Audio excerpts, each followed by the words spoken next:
Oi, gente, tudo bem? Estamos aqui com mais um programa Pod Minas e Manos na sua rádio comunitária 87.5. Então, o tema de hoje é consciência negra. E a gente está aqui com convidados maravilhosos, que eles vão se apresentar agora. Boa tarde, pessoal. Muito prazer. Meu nome é Leandro. Eu sou natural de Minas Gerais, uma cidade bem do interior de Minas que chama Dores de Campos. Resido em São Paulo há aproximadamente um ano. Eu sou assistente social, trabalho no Centro de Cidadania LGBTI Sul Edson Neri. Lá eu desenvolvo um trabalho com pessoas trans, travestis. Atendemos a comunidade LGBTI em geral, né, que sofre violência.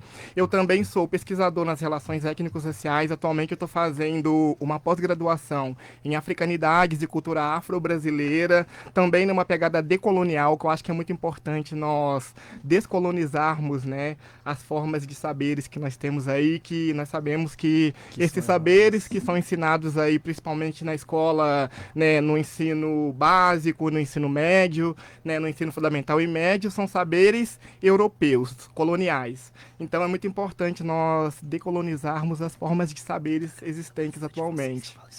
Agora a gente vai começar com nossas perguntinhas, tá?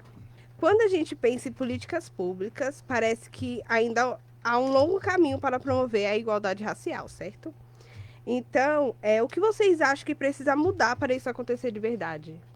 Eu quero falar um pouco sobre a questão da colonização, porque quando nós pensamos no processo de colonização, né, a gente pode reparar que nos livros didáticos, né, escolares, traz a colonização simplesmente como fator socioocupacional, então, ou seja, num espaço geográfico, dentro de um espaço geográfico. Mas a colonização, ela foi e ela é uma tecnologia de poder que eu falo. Por quê? Ela prevalece até os dias de hoje, né? Como assim a colonização prevalece até os dias de hoje? Hoje nós vivemos os efeitos da colonização que nós chamamos de coloneidade.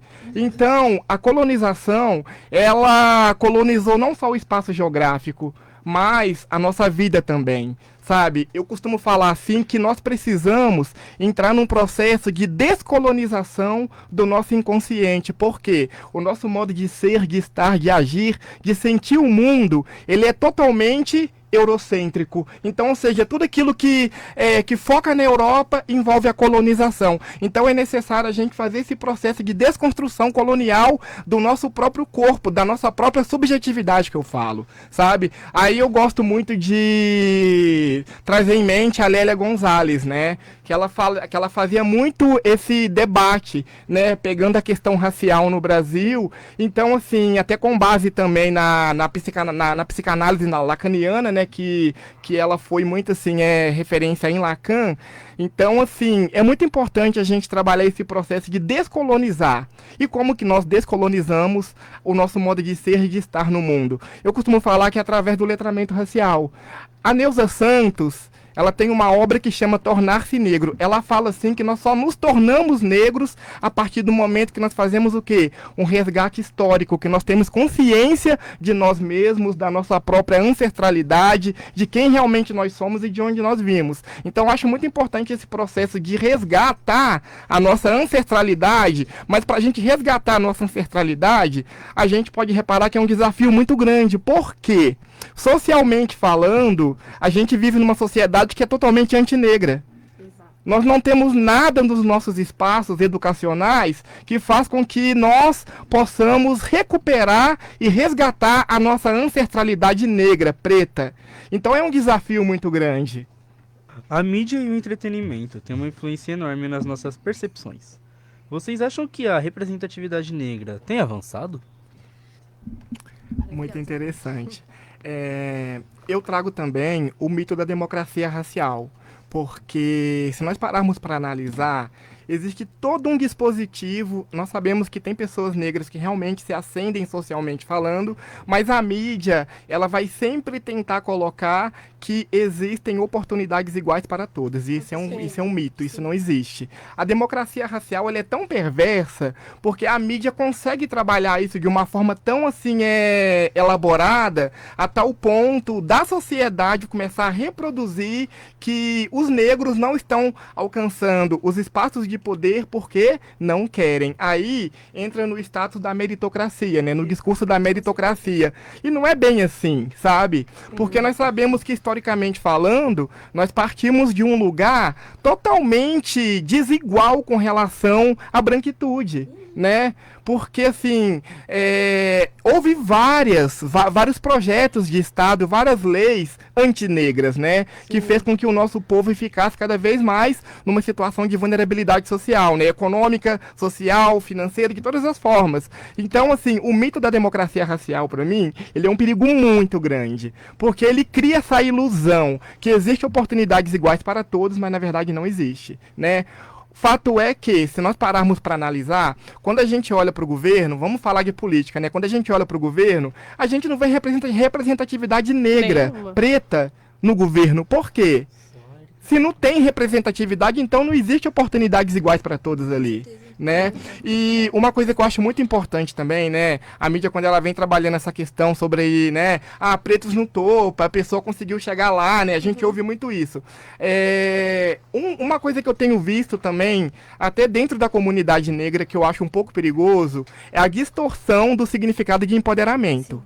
Eu colocar um turbante, eu usar uma roupa com estampa, né, étnica, entre aspas, né, porque, tipo assim, a gente sabe que tudo aquilo que é preto hoje ganha um significado de ético e o branco é universal, vamos falar assim, né, o branco não tem etnia, não tem, né, generalização sobre ele, vamos falar assim, mas assim, Tava falando das roupas étnicas e como elas... O perigo dentro da comunidade negra. Sobre tomar colocar um cuidado com turbante, isso. colocar um colar e Embora- achar Tanto que isso é a representatividade, não, o empoderamento. Sim, isso, eu ia falar sobre empoderamento, né? Porque, tipo assim, um perigo que eu acho sobre essa questão do empoderamento, porque eu vejo muitas pessoas negras, né, que tragam em si toda essa representatividade africana na questão do vestuário, mas quando eu chego para conversar mais a fundo, eu não vejo uma consciência racial. Consciência racial, para mim, é ter consciência de si e consciência da comunidade ao qual faz parte. Consciência racial, para mim, é quando eu vejo uma pessoa preta sendo agredida, sofrendo racismo, eu ficar do lado daquela pessoa e não defender a pessoa branca. Então, eu vejo muito isso. Mas, isso também tem toda uma explicação, né? Porque nós sabemos que, infelizmente, a gente vive numa sociedade antinegra, no qual tudo aquilo que faz referência à pessoa negra é tido como impuro, errado. Então, e dá pra gente entender, porque, assim, até a própria Neuza Santos, ela fala sobre o ideal de ego branco, né? O branco enquanto ser universal, enquanto ser, assim, singular, que tá ali no centro e tudo parte dele, né? Então, assim, é muito fácil da gente entender de o porquê que até as próprias pessoas negras, elas acabam, às vezes, negando a sua própria negritude, porque de forma inconsciente, elas acabam buscando um ideal branco de ser. Né? Então eu vejo muito isso, sabe? No meu dia a dia, nas relações que eu estabeleço assim, cotidianamente com pessoas pretas. E isso eu acho um perigo muito grande, sabe? Eu tento alertar sobre isso. A escravidão é algo que ficou no passado. Mas vocês concordam que as marcas dela ainda estão no presente? Como vocês enxergam o impacto da história na sociedade de hoje? Uma coisa que eu tenho analisado, eu gosto muito de psicanálise, né? Então, assim, eu vou ter uma fala um pouco bem voltada para a vertente psicanalística nessa questão. Sim. O que eu percebo? Né? A escravidão, né? A escravização, ela deixou marcas profundas coletivamente no nosso povo, né? Sim. E uma das marcas que ela deixou é o seguinte, o sentimento de inferioridade da população negra. Então, assim, foram tantos anos de escravização que isso trouxe realmente um sentimento de inferioridade sobre a população negra. Raramente, nós podemos perceber que raramente uma pessoa negra, ela consegue olhar no olho da outra isso mostra essa inferioridade que existe, sabe, assim, psicologicamente falando, inconscientemente falando, né? Então, assim, eu costumo falar que um dos maiores efeitos da escravidão na atualidade não são as algemas físicas, mas as algemas psicológicas que deixou sobre nós. Então, assim, é muito difícil a gente também, assim, olhar para uma criança hoje, né, principalmente uma criança que estuda, assim, em escola pública, né, escola particular também, né, em todas as espécies, assim, da área de educação, a gente virar para essa criança e mostrar para ela que ela é uma criança bonita, porque tudo que tem no sistema hoje é antinegro, as referências de beleza é antinegra, então é muito difícil, assim, essa criança, ela crescer e ela ter, sim, uma segurança de si. Sem falar que essa criança pode crescer, tipo, tentando se comparar, porque meu cabelo é assim, às vezes não aceita o próprio cabelo, porque as pessoas julgam, tem esse pensamento negativo, né? Sim. As tranças são muito mais que um penteado, né? Será que vocês poderiam compartilhar um pouco sobre o significado cultural e histórico delas? Para falar sobre trança, eu vou ter que trazer uma experiência que eu tive, né, no estado de Minas Gerais, que não está no script, né, da descrição sobre, assim, a minha especialidade, mas eu trabalhei durante 15 anos com cabelos crespos e cacheados, né? E eu trabalhava majoritariamente atendendo pessoas negras, também na parte de terapia capilar. O que eu percebia, né, nos atendimentos que eu realizava? Eu tinha muitos contatos com as trancistas na cidade de São João del Rei, em Minas, não sei se vocês conhecem, né, uma cidade maravilhosa, recomendo o pessoal conhecer, amo lá. Eu morei lá durante 4 anos, e nesse período que eu morei lá durante 4 anos, eu tinha um estúdio de beleza voltado para atendimento, né, a mulheres negras. E o que eu pude perceber nesse período de 4 anos que eu atuava lá? Eu percebia, quando eu auxiliava as meninas a passarem pelo processo de transição capilar, eu percebia uma dificuldade nelas muito grande em lidar com seu cabelo no seu aspecto natural. Né, muitas trançavam durante o período da vida toda. Sim. E quando a gente ia passar pelo processo de transição, que eu ia auxiliá-las a passarem pelo processo de transição, muitas não conseguiam. Ali eu vi o seguinte, a negação da sua própria identidade, mas num dispositivo de racialidade também. Eu vi o racismo muito presente ali, sabe? Então, assim, elas não conseguiam usar o seu cabelo natural, e isso me marcava muito. Porque muitas passavam pela transição, né, mas assim, ficavam um tempo sem a trança, mas depois voltava. Aí eu sempre destacava para elas assim, olha gente, é muito legal sim, super valoriza a cultura da trança, né, porque faz parte da nossa ancestralidade, mas eu percebia que tinha um problema ali, a negação da sua ancestralidade, porque não conseguiam lidar com o seu cabelo no aspecto natural. Então, eu vejo que isso hoje acontece muito. Com certeza. Sabe, isso é um problema muito grande que nós temos no meio assim da estética preta, né, da beleza negra, principalmente na beleza negra feminina, né? As mulheres, elas não conseguem assim aderirem ao seu cabelo natural por causa do racismo. Sim, com certeza. Né? Sim. Aí eu comecei a pesquisar mais a fundo sobre essa questão, né? E o que eu pude perceber? Eu pude perceber que até no aspecto do trançado, igual você falou, no aspecto, porque a trança ela sempre vem para baixo, eu comecei a perceber que muitas meninas, elas gostavam de usar tranças muito longas.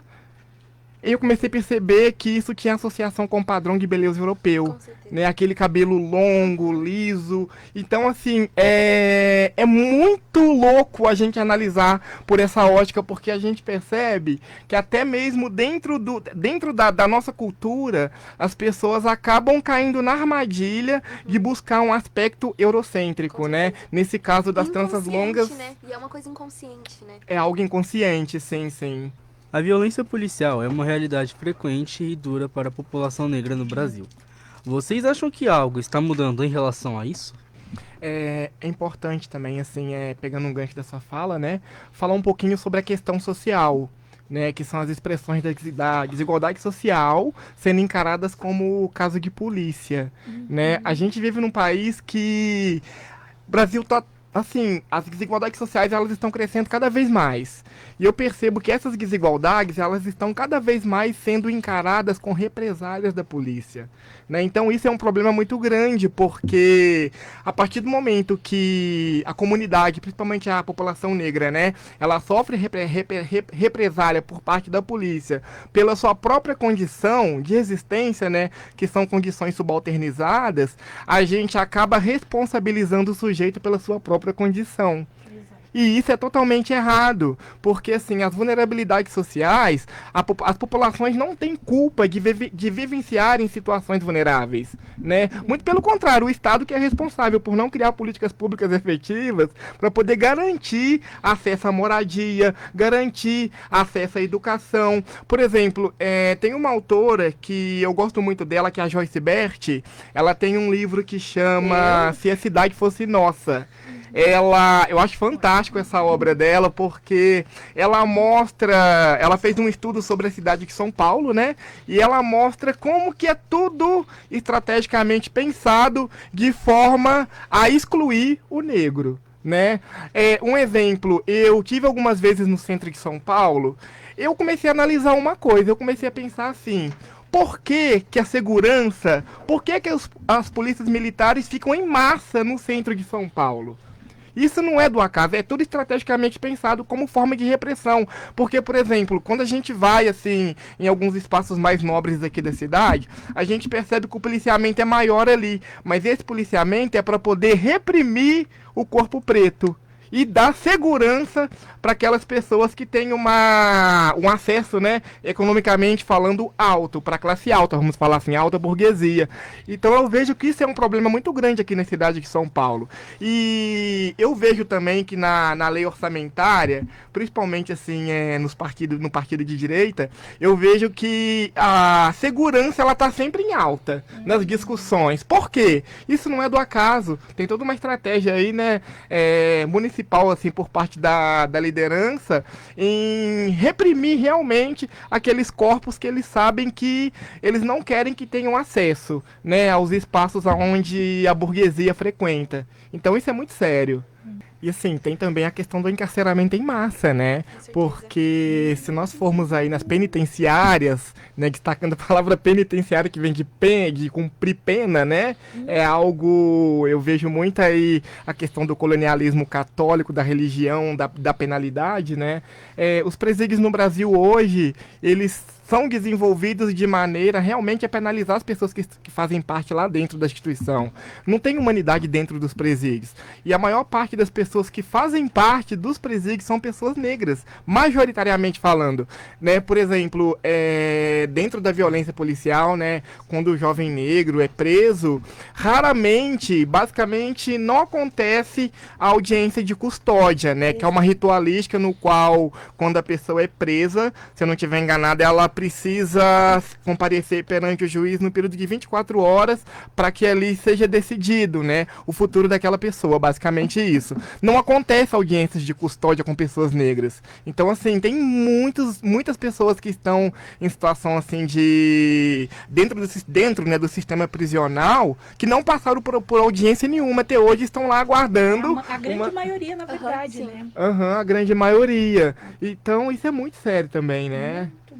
E, assim, é interessante porque é muito difícil para um negro se ascender socialmente, né? Ter uma formação superior, conseguir uma colocação no mercado de trabalho.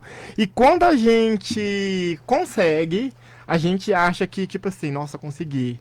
Aí que começa realmente o problema. Por quê? Porque você tá num sentido de igualdade com pessoas brancas e você está ocupando espaços que majoritariamente antes não eram pessoas negras, eram brancos que ocupavam. Então, eu percebo que acontece dois tipos de problemas.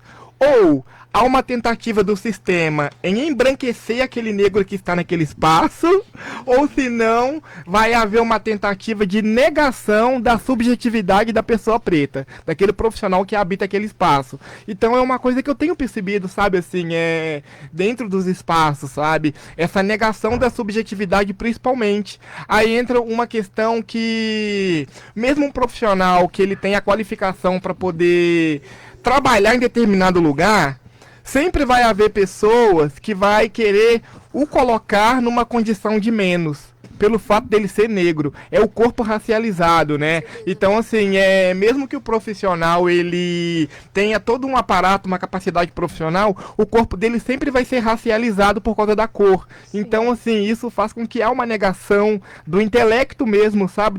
Da subjetividade dessa pessoa preta dentro desse espaço. Então, eu percebo que é um problema também que nós enfrentamos nas nossas vivências diárias enquanto pessoas pretas, né? Não aceitar com que o sistema, né? Porque quando eu falo de sistema, eu falo de branquitude, anule a nossa subjetividade, mas que a gente possa se impor, sabe? Se impor mesmo enquanto profissionais, porque nós merecemos e temos que ser respeitados em todos os lugares que passamos. Então, gente, eu queria agradecer a presença de todos. Amei o bate-papo, amei conhecer vocês. Agora vocês podem se despedir, falar as redes sociais de vocês, fiquem à vontade. Bom, queria agradecer pela oportunidade de estar aqui. Para mim é um prazer muito grande, sabe, assim, poder estar aprendendo, né, com cada um de vocês. Eu falo que é um aprendizado contínuo, né, a nossa existência. Eu agradeço a oportunidade, né, vocês do Projeto Mudem, por me convidarem para estarem aqui. Para mim é uma honra mesmo. Muito obrigado. E eu tenho uma frase que eu gosto muito, que é a frase da Conceição Evaristo, que diz o seguinte: combinaram de nos matar, mas nós combinamos de não morrer. Olha, sim, hein?